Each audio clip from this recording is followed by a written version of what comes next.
இறைவனின் அன்பை பெற்ற நல்ல உள்ளங்களே, ஒவ்வொரு நாளும் ஒரு புதிய தகவலோடு எம்பெருமான் இறைவனர்களோடு பிரதோஷம் இப்போது நடந்து முடிந்தது.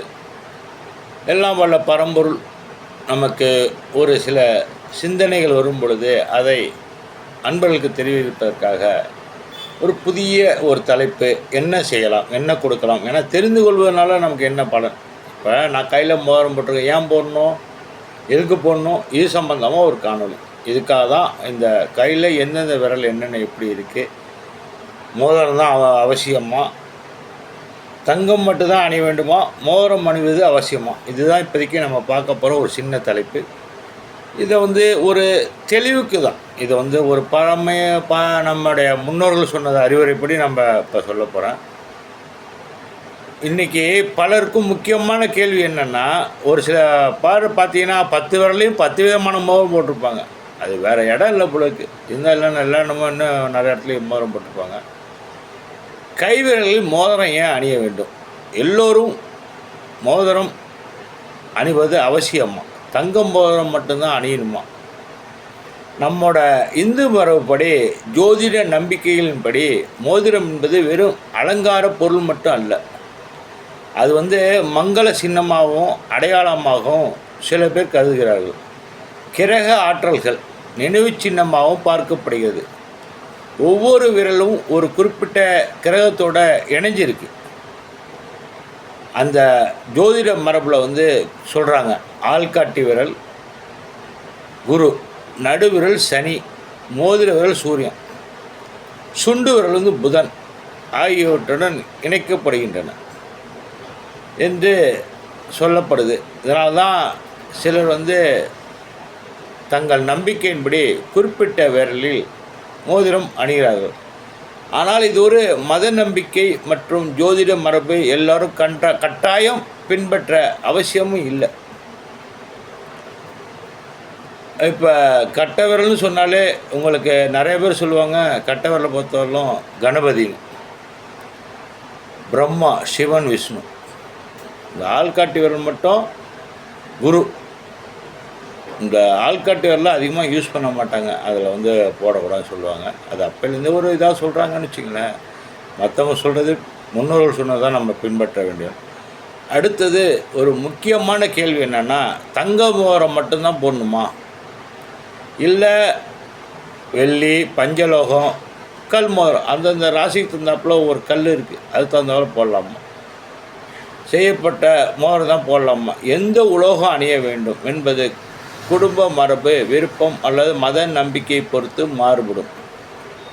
ஆனால் நவரத்னம் அல்லது குறிப்பிட்ட இரத்தின கற்கள் பதிக்கப்பட்ட மோதிரங்கள் ஜோதிட நம்பிக்கையின்படி தான் அணியப்பட வேண்டும். விரும்பினால் தகுந்த ஆலோசனை பெற்று பிறகு அணிவது நல்லது. ஏன்னா பலர் ஒரு மோதிரம் தூக்கி சமயத்தில் தூக்கி விட்டுரும், இல்லைன்னா படுக்க வச்சா படுக்க வச்சிடும். அதுதான் அது கொஞ்சம் ஜோதிடத்தை பார்த்து புஷ்பராகம் இப்படி ஒரு சில நவரத்தினத்தில் நிறையா இருக்குதுன்னு வச்சுக்கலாம். 9 கல்லுக்கு 9 நவகிரகத்துக்கும் மோதிரம் இருக்குது, நவக்கிரக மோதிரமும் இருக்குது. அந்த கல் வச்சு நவக்கிரக கல், அதுதான். ஏன்னா ஒவ்வொரு ரத்தினமும் ஒவ்வொரு கிரகத்தோடு தொடர்புடையது. அப்படின்னா மோதிரம் அணிவது அவசியமா? இல்லை. இந்து சமயத்தில் இறைவனை வணங்குவதற்காகவோ அல்லது ஆன்மீக வாழ்க்கையை வாழ்வதற்காகவோ மோதிரம் கட்டாயம் என்பது விதி இல்லை. மோதிரம் அணியாதவர்களுக்கும் இறைவன் அருள் கிடைப்பார் என்று எந்த சாஸ்திரமும் சொல்லலை. மோதிரம் அணிஞ்சிருந்தால் தான் இறைவனோட அருள் கிடைக்கும், மோதிரம் அணியலைன்னா இறைவன் கிடைக்காங்கிறது எந்த சாஸ்திரமும் சொல்லவில்லை. எனவே மோதிரத்தை அணிவது உங்கள் விருப்பம், குடும்ப மரபு அல்லது மத நம்பிக்கையாக இருக்கலாம். ஆனால் வாழ்க்கையில் உண்மையான முன்னேற்றம் தருவது இறை பக்தி, தர்மம், நல்லொழுக்கம், கருணை, நேர்மை மற்றும் கடின உழைப்பு.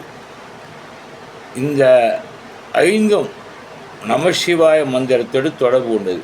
மோதிரம் ஒரு நினைவு சின்னமாகவே இருக்கலாம் ஒழிய வாழ்க்கையை மாற்றும் ஒரு நல்ல செயல்களும் இறையர்களும் தான். நான் கூட இப்போ நீங்கள் பார்த்துருப்பீங்க, இது கணபதி, இந்த கணபதி மந்திரத்தை போட்டிருக்கேன். இது வந்து சாதாரண வெள்ளி ரிங்கு, இது வந்து பஞ்சலோகம்னு வச்சுங்களேன். இது எதுக்காக நான் போடணுன்னா, ஒரு ஒரு ஆன்மீக பணியில் நான் ஒரு ஈடுபட்டு எனக்கு இந்த மோதிரத்தை கொடுத்த இறைவன் தான். என் மனசில் ஒரு விருப்பம் ஏற்பட்டது, ஒரு தெய்வாதீனமாக இந்த செயலே நடந்தது. இதில் வந்து ஒரு பெரிய ரகசியமே இருக்குது. நாம் ஆசைப்படலாம், நாம் வந்து இப்படி செய்யலாம் அப்படின்னு நினச்சா கூட அதுக்கு இறையம்சம் தேவை. இறையம்சம் இல்லைன்னா ஒன்றுமே பண்ண முடியாது. இறைவனோட அனுக்கிரகம் இருந்தால் தான் பண்ண முடியும். அதுக்கு ஒரு செயல் இருக்கும் பொழுது எல்லோரும் போல் நான் இருந்தால், இப்போ நான் பலருக்கு சொல்கிறேன், எனக்கும் அதுதான், உங்களுக்குள்ளது தான், எனக்கும் அதுதான். இப்போ திருஞான சம்பந்தர் வாழ்க்கை வரலாறை பற்றி இந்த 63 போட்டுட்ருக்கேன் காணொலியாக. எதுக்காக? நானும் தெரிந்து கொண்டதை உங்களுக்கு தெரிவிப்பதான். அது இறைவன் செயல். இந்த காணொலி பார்க்குறவங்க எல்லாருமே காணொலி பார்த்து பல கோடி பேர் இருக்காங்க, எல்லாருமே காணொலியை பார்த்துறாங்க. அதுக்கும் இறைவனோட பிராப்தம் இருந்தால் தான் பார்க்க முடியும். அதேமாரி இந்த இறைசியல் கிடைப்பதற்கும் இந்த இறைசியலை சொல்வதற்கும் இறைவனோட அனுக்கிரகம் இருந்தால் தான், பரம்பொருள் அனுக்கிரகம் இருந்தால் தான் பார்க்க முடியும், செய்ய முடியும், சொல்ல முடியும். எல்லாருமே அந்த செயல் நடக்குதுன்னா அதுக்கு வந்து இறைவனோட பிராப்தம் வேணும். அதுக்கு தான் முழுமையாக இறைவனை நம்பினா போதும். அது தங்கமாகவும் கிடைக்கலாம், வைடூரியாகவும் கிடைக்கலாம், வைரமாகவும் கிடைக்கலாம். அது தானாக அமைத்து ஏற்படுத்தி கொடுக்கும். மோதிரம் போட்டு தான் போனால் அவசியம் இல்லை. இறையருள் பக்தி இருந்தாலே போதும், தானாக எல்லா செயல்களும் நம்ம தேடி வரும். இறைவன் நம்ம கூட தான் இருக்கான். எல்லாத்துக்கும் மூல ஆதாரமாக ஒன்றே ஒன்று தான் எனக்கு தெரிஞ்ச வேலை, நம்பிக்கை தான் இறைவன். இந்த நம்பிக்கையை வந்து இறை செயலில் ஒன்றுங்களை ஒருத்தன் ஏமாத்தினானா எவ்வளோ நாள் ஏமாத்திர போகிறான். அந்த இறைவனை நம்புங்க. அந்த ஏமாத்தினவன் உங்களுக்கு திரும்பி தேடி வருவோம். அதில் எந்த மாற்று கருத்தும் கிடையாது. ஆனால் நம்பணும். ஆமாப்போ அது கிடக்கு. நம்மளும் தான் விளக்கு ஏற்றுறோம், நம்மளும் தான் சாமியை கும்பிட்றோம், நம்ம தான் செய்கிறோம். பல பேருடைய இந்த ஒரு செயல்பாடுகள், ஒரு பேச்சு, வார்த்தைகள், இதையே வந்து நம்முடைய செயல்களை குறைச்சிருது. அதனால் நீங்கள் முழுமையாக எந்த ஒரு செயலையும் இறை நம்பிக்கையோடு நீங்கள் மனசார நினச்சாலே போது தானாக நடக்கும். கஷ்டங்கள் இருக்க தான் செய்யும். கஷ்டங்களை வந்து அப்படியே விலக்கிட்டுரும், அதுவே விலகிடும்.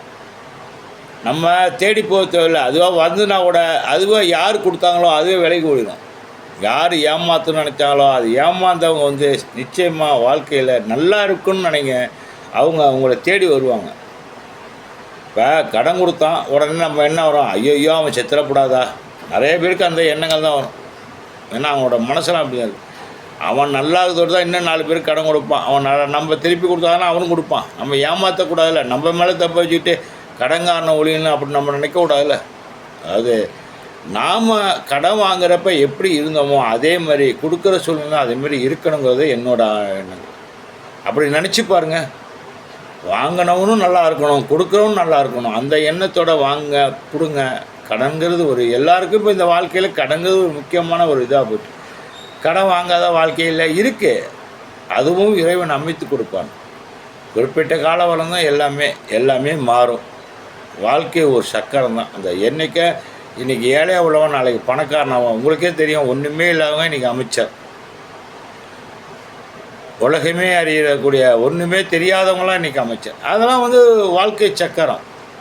இதுவும் நிரந்தரமாக, இதுவும் நிரந்தரம் கிடையாது. நாளைக்கு எதுவும் மாறலாம். எதுவுமே நிரந்தரம் கிடையாது வாழ்க்கையில். கீழே உள்ள மேலே போகலாம், மேலே உள்ள கீழே விடலாம். ஆனால் நிரந்தரமானது ஒன்றே ஒன்று தான், இறை நம்பிக்கை, இறை செயல் மட்டும்தான். இறைவனை நம்புங்கள், நல்லதே நடக்கும். ஓம் நம சிவாய வாழ்க. நாதந்தான் வாழ்க. இமைப்பொழுதும் எண்ணெஞ்சில் நீங்கான் தாழ்க. இந்த திருத்தணிகள் ஊழ்த்தலும் ஒருத்தன் மலை விருத்தன துளத்தில் ஒரு கருத்தமையில் நடத்துக்கணும். ஓம் சரணம். இப்படி பல விதமான மந்திரங்கள் நம்மளை சொல்லி நிறைய பேர் நல்ல விதமாக சொல்லுவாங்க. உங்களுக்கு என்ன மந்திரம் பிடிக்கும் அதை சொல்லுங்கள். நீ இறைவனை மனதார நினைங்க, நல்லதே நடக்கட்டும். நன்றி.